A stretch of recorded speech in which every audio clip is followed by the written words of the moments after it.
Welcome everyone and welcome to my webinar for today. LinkedIn Power Lab webinar is the title of the series every second Monday. And today's topic is how content creates conversations in 2020. So welcome to the session. It will be recorded afterwards. We will run 30 minutes and I prepared a couple of slides for you as content out of everything what I learned on the LinkedIn site and what I'm also sharing with others. So at the moment I didn't mute everyone. So when you have a question, you can try to reach out or put in the chat window that we can react on it. Otherwise, I also reserve some space at the end of the session for questions and answers. So let's go ahead. I hope you can hear me well. So some little voice would be good to get started. Yes, I can hear you okay. Perfect. Jenner here in Melbourne. Yes, Yep. good. Okay, thank you very much. So shortly introduction about myself. For those who don't know me, my name is Gunnar. I have a big passion of helping in particular in the small business arena. Myself, although being in a corporate world employed, as a software vendor, I really very much like to supporting the small business. That's where I came from. And when I moved to Australia 4 years ago, I started to network a lot with people in this area. You see me on the left-hand side here at speaking at the New South Wales Business Chamber, for example. And on the right-hand side, you see me there together with a book author. The book that I'm holding is not mine, it's from Jeff Anderson. And I have a very big passion myself on writing, on blogging, and I published a couple of books as well. So I think next month we'll see another book coming out from myself. I also help small business professionals with social media activities. I see myself more as mentor than as a coach or consultant. And I created an online course about LinkedIn, and I will talk about this at a later stage today. So let's get into the topic for today, which is about content. So there's a very important topic, and I laid it out in the email that you might have received beforehand this webinar. For me, just creating content is not enough. Content as such for me is like the salt in the soup. It's like the magic glue that you need to have within a powerful LinkedIn profile to ensure that people are seeing what you are doing and also that they are coming back into what you're doing. And I have simple 3 steps how you can get into that one. And let's face it, most people at the beginning when they start working on LinkedIn and being more active, they might not write long articles. It's not there yet, but it comes over time. So my 3-step approach is like this. First comes the art of commenting. I built a reputation when I came to Australia just by commenting on well-chosen posts from others to get into their networks. Commenting is not just to say, hey, great, good work, you rock, whatever, but rather to put some good thoughts on it and to get into dialogues. You can see on this example slide here a dialogue that I've had with a gentleman called Frank Choi. And then we developed a business friendship over time. And he referred me to a client, but only because we started commenting on each other. Commenting is step number 1. Curating content is step number 2, which is basically taking content that exists elsewhere, either on LinkedIn or outside of LinkedIn, and bringing it into the network. That is a curating. And then the third one is creating posts. And that is the one which really makes sense. That's the way how you can find your voice. So these are the 3 steps I would like to guide you through in the next 25 minutes or so. So let's go into that one. First, a statement from me, which is different than what many other gurus say. Many people say content is king, but I disagree. For me, content is prince. Context is king. If I would post on topics which are totally outside of my range, let's say, imagine I would talk about something like fitness and sport. People would not believe it's really me because that's not what I'm standing for, what I'm normally doing. So even if I could show the best possible content, my audience might not believe that coming from me. So it's out of context. That makes no sense. If a life coach is talking about cybersecurity, it wouldn't fit either. So then be careful on this one. Content is not king, context is king. Only then it makes really sense. So the question would be then, where is the opportunity for small business in the first place? Why do we need to consider content as something important? In particular, a small business in Australia very well work on the word of mouth base and work with recommendation and referrals. I think it's still working, but the question how long? Let's take an example. And for those who attended the webinar 2 weeks ago, this is a refined version from last time. Let's take the situation somewhere at a Business Network International breakfast morning. I attend and I'm looking for a business coach for my business. I asked someone about their ideas and I got a recommendation. One gentleman said, hey, look and talk to Brian. And I had to look, he's a business coach. He has the services on the website, but I don't see him on social media. Do I actually care? Will I work with him on social media? Surely not. But I want to know who is the person behind that. I want to know this before I engage with him. When I came to Australia and wanted to buy a life insurance, I realized the vendors wanted to get the credit card from me firsthand before they can send me a package, and only then I can compare after I bought 5 different ones. It's stupid. I want to test a service before I engage on it. I want to check out if the suit works before I buy it. Same for the people. Who is the person behind? I got another tip. I got a tip of Christina. She also was a business coach, similar type of services, but she was posting using her expertise. I had the impression and the perception that she knows her business, that she knows what customers of a business coach are going through. She showed success stories and she had a clearly visible personal brand. So I got 2 examples. After meeting those people one day in real life, I realized they were quite equal in terms of the quality. But how would I choose? I choose the person where it looks like I can engage with the person. I want to see this. I can't go on networking events and see everyone. So therefore, in the future, when we have more competition on par level, the personal brand is what really makes it, and content makes that happen. The only question, how to find content? How would we know what is suitable, what we could share? And 5 years ago, I didn't share too much of content myself. For those who read the emails I sent on Friday about this webinar, I actually have been writing content paid. For every word, for every letter I wrote, I got money. Why ever would I write something on social media for free? Makes no sense. But today is different, it makes sense. So how to find content? First of all, for all of us in small business, we might have our own website. Where is the company blog? As an example, I work for the Australian software vendor Noggin. I'm working in an area serving healthcare and consultants. So there's a lot of material available, particularly these days about coronavirus. We have a lot of resources for that. I can take the company blog content, which in this example I wrote by myself, but normally others, and I have good snippets of content I can use with a clear call to action behind, ideally. There is something I can use and do a post of it, or I take one of the thought and do something with that, or I simply share it as it is. Then I can look into some industry news. I'm connected to the Australian Institute of Management, so leadership was one of the topics I'm looking after and into doing my chartered manager designation in Australia. So then I look into different type of areas, what is available. I read this anyway.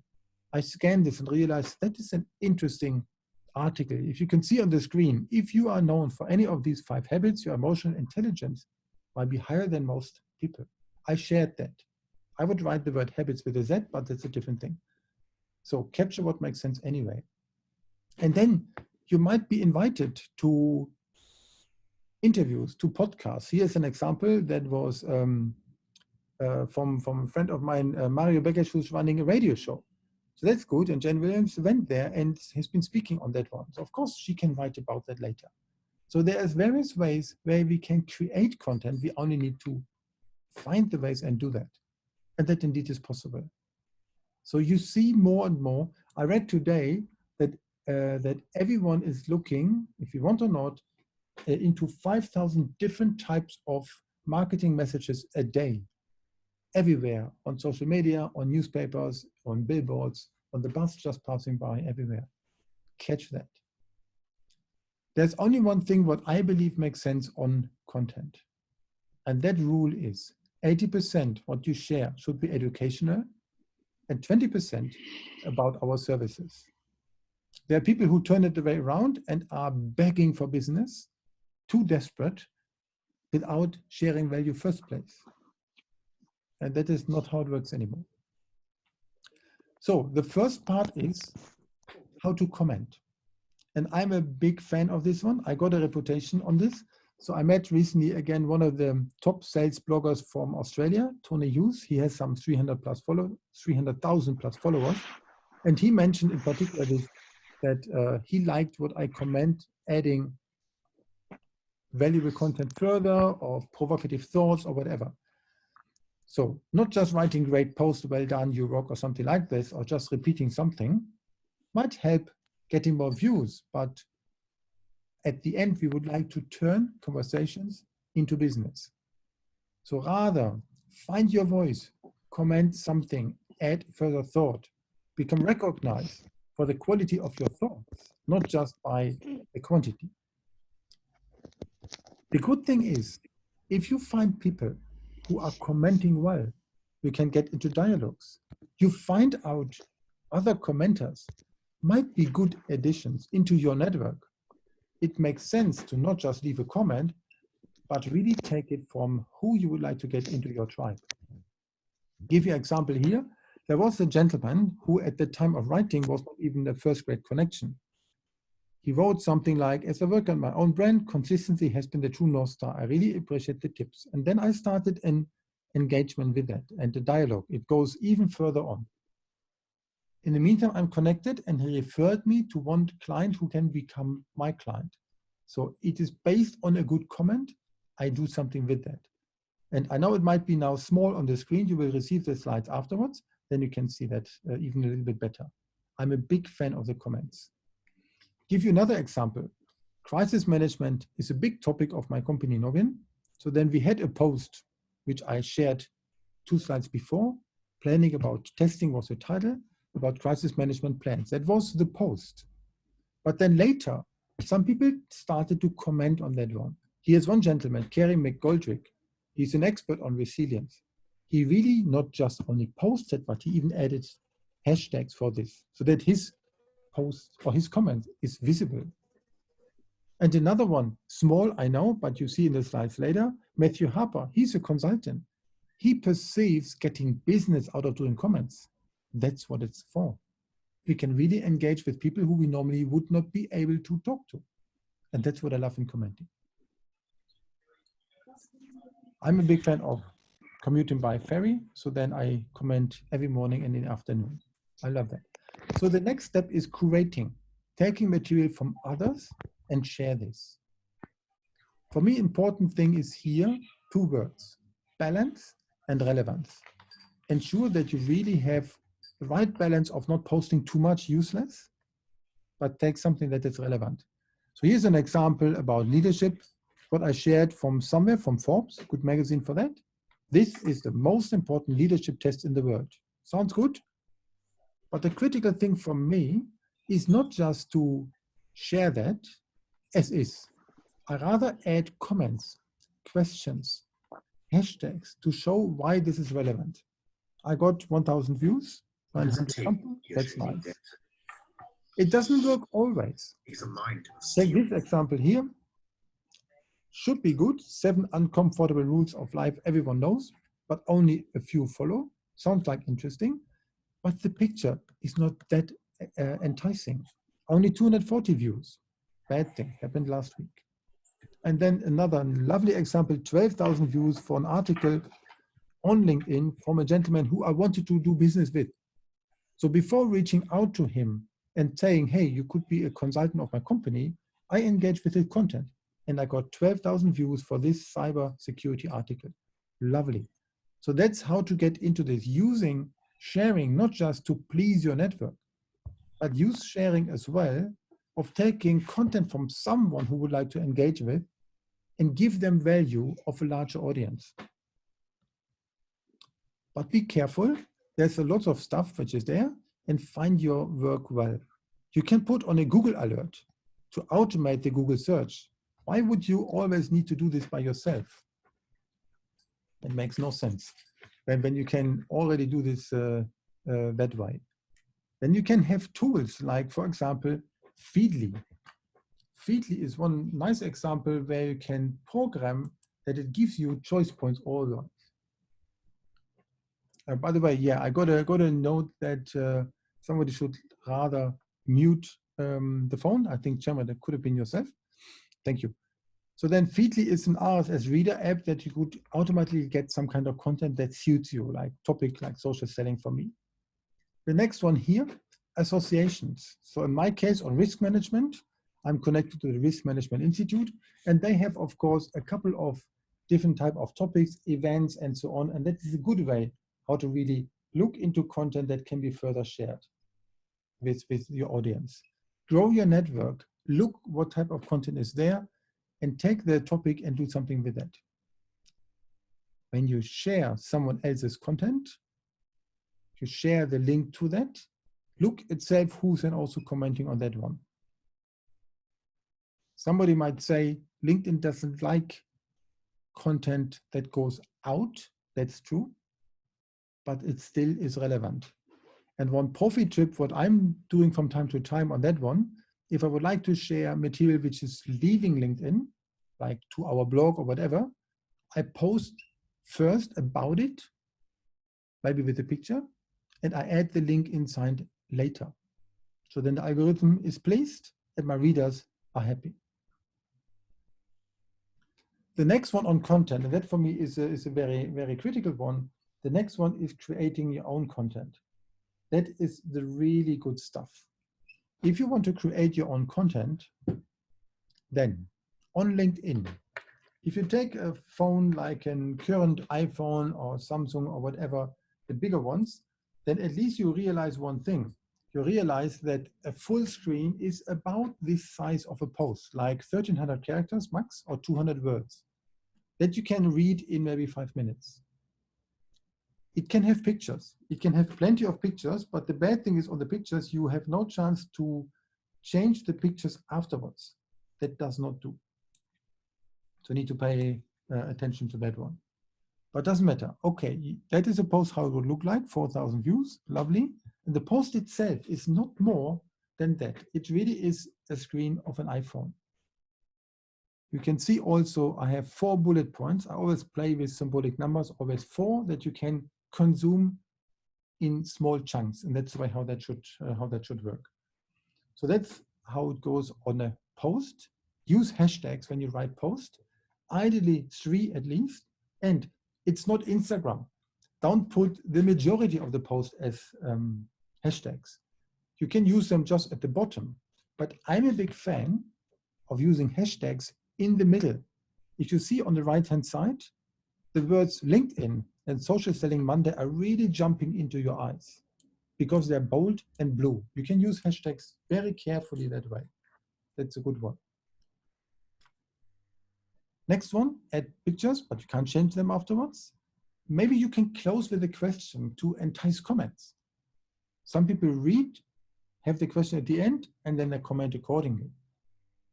Important also that you keep the URL of your post, because that way you have the chance to see at the end who has been there. And that's good as well. You would like to know who has been, let's say, viewing this, how many comments and so on, but you need to be able to get back to the post. You can add video. Beyond the post, you might also want to share or create long format articles. They might be not that popular like years ago, but the long format articles show your expertise because they are sitting there all the time, and that will remain. The posts are going away, but the URL is still there. So my favorite blueprint, as I would call it, what I do quite often is I like to go to an event and share my thoughts and experience about that. Seminars, expos, conventions, whatever you talk, somewhere where people are coming together. Write it not as your own expertise, but write from the person sitting next to you. What did they learn from that? What is the takeaway? And this takeaway might be an interesting point. You can grow your audience. Even then, when you write about it, tag the speakers inside. If you're not connected, doesn't matter, you find them. Afterwards, you can share with them, hey, look, great event, that's what I shared with it. And you can get into a discussion with those who have been sitting there.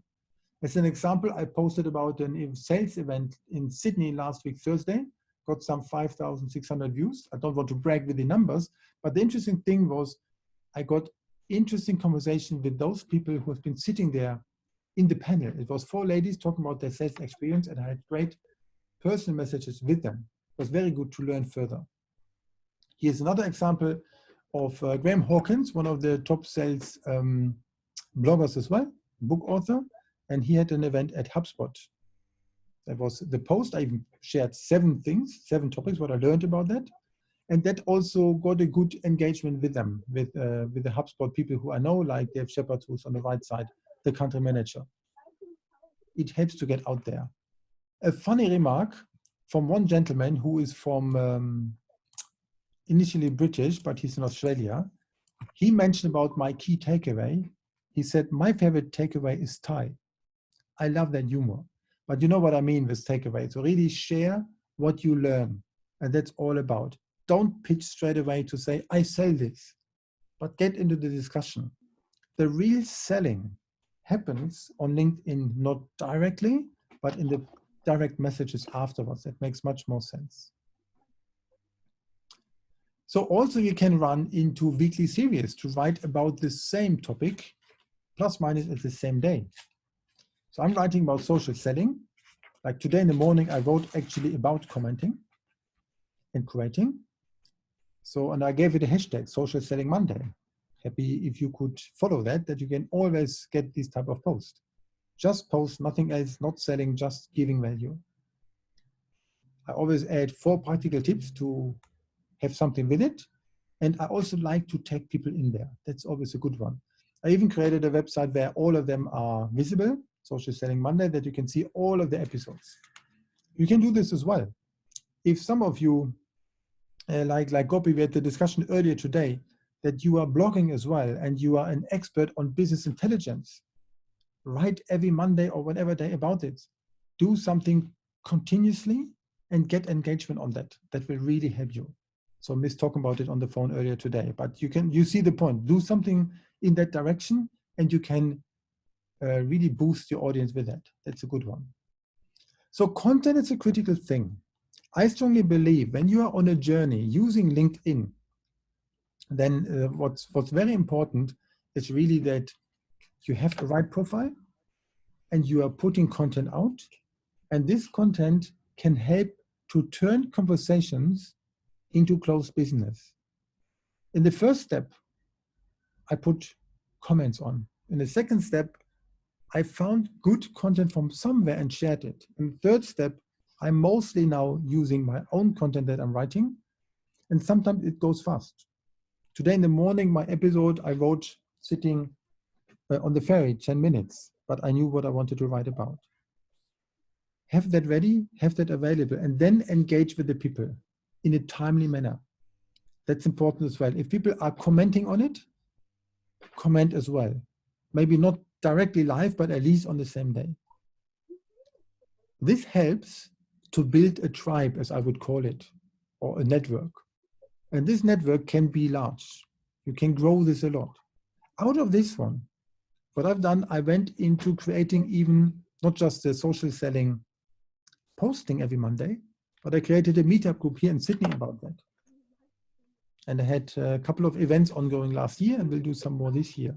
But it wouldn't work without finding my network, without putting content on. And this content can have gold inside. Last year, March, I've been on an event in Brisbane with my company, and there was one potential consultant, not yet a first grade connection. He afterwards reacted on the post summarizing the event, and he mentioned, Gunnar, that's very relevant to me. I have a potential customer. Can you please send me your Queensland sales rep to me to call me? Imagine this comment. That's gold. That's business. Without posting, no chance to get that. And that's how the world is going to. So when we look further, what can we do with that? So for me, an important thing here for me is to look into how can I share the content that I created after 65 episodes of Social Selling Monday, and how I can do this further. So I created recently an online course, and this online course gets small business professionals, entrepreneurs onto a journey of 7 modules, capturing various items: how to build a network, why you need to be on LinkedIn in the first place, how can you create your profile or upgrade your profile ready for 2020 that's not a CV style anymore. And then further, particular, how you build content. So I've one of 7 modules captures content quite intensively with a couple of tasks together. So the purpose for this one is that I can share everything out of my events that you can learn about this. 24 lessons, up to 10 minutes each, smaller portions with 2.5 hours of video, and a lot of workbooks and worksheets. My mission is to help small business entrepreneurs to do exactly this, to turn LinkedIn conversations into most valuable clients. It starts with a profile, it goes into content, and this content should work well. You might not have the chance in small business to have a copywriter, to hire a marketing agency, although there would be good ones here in the call. But at least to get started well, everything what you need to do is inside this course. So for those of you who are curious to find out how content can help, how you can turn a passive LinkedIn profile into an actionable activities, then I can help you on that one. And I created this course under this website you can see below, socialsellingonlinecourse.com. And for everyone going into this webinar today, or even afterwards on the recording that I sent you within 12 hours, you can use a coupon code and get even 15% off. There's 2 versions for this. Those people who like to have the course only and then make their own way and own journey, everything in the course what's needed, including a book of 104 pages, everything down in detail. That's the 297 version. Or those who would like to have me helping them on getting the profile up to speed in the first place, and then 2 hours of mentoring on the journey, then that is a done for you version. So that's what I'm doing and how I help small business professionals on using social selling for conversations coming out of the content. So therefore, content is so crucial for me. So any question at this stage? The microphone is open.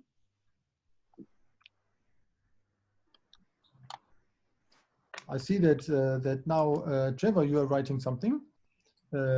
He just said, I posted what I think is very important article on LinkedIn Saturday. It had very few views. I'm thinking the timing made a difference.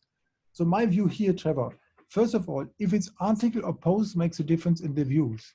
Articles don't show views, but rather proper engagement in that sense, like the likes and so on.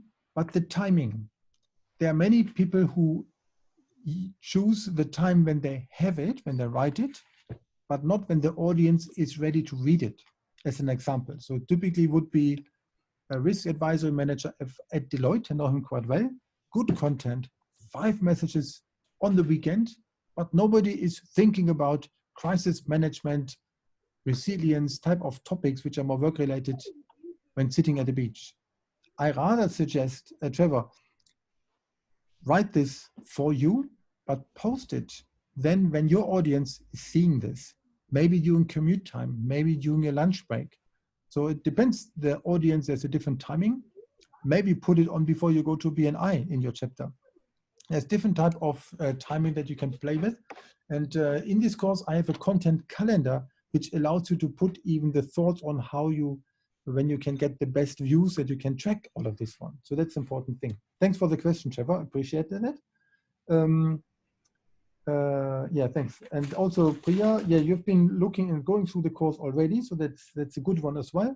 Thanks for that. And actually, you're the one who would also be able to help getting some stuff further from a marketing point of view. So that's good one there as well. Gopi, you also mentioned if this is content, if the course is only for businesses or also for yourself to brand yourself. There's a reason why I call it for small business professionals, simply because we are not necessarily corporate employees of large companies. In small business, it's a blending mix between us as entrepreneurs and also our own business that we represent. So therefore, I think the course actually works well from a personal branding point of view, because it's more about yourself instead of only a company we are looking after in a corporate world. So Diana, thanks for this as well. How often to post and comment? Commenting you can do every day, so that's actually quite good. I would say in terms of posting, don't listen to gurus who say you start from zero into posting twice per day. You need to find your voice, and that takes a little bit. So go ahead accordingly. Go maybe 3 times a week first. That might be the good approach, and then get on accordingly. So I got a couple of more questions. As the webinar time is already over, we are about after 8. Continue sending something in, or send me an email after what you received, because that would be very good to continue. And in the email that I will send out tomorrow morning at 7:30 a.m., you will also have then some of the questions answered in that. Happy to provide that to you. And there you will receive the link to that page where all of the future webinars are also hosted. So if no further questions are coming, thanks Victor, you also wrote something, so that's kind for you as well. Use content with paid ads on LinkedIn is a topic of another session. We can capture this one as well. And then thanks for all of your questions, particularly typing them. That gives me the chance to really look into them as well. Thanks all for joining, appreciate, and looking forward to having you joining at one of the next sessions as well. Doesn't matter if you came late, like Eric, you will get the recording within the next 11.5 hours. Thanks everyone for joining. Appreciate very much. Talk to you soon.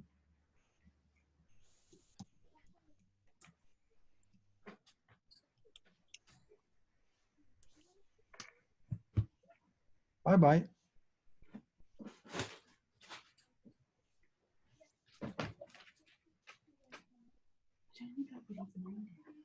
Eric. Yeah. Go ahead and down. Yeah, you know you asked him to make a list of people. Yes. Eric will go. Yeah. The bad thing, this format of list is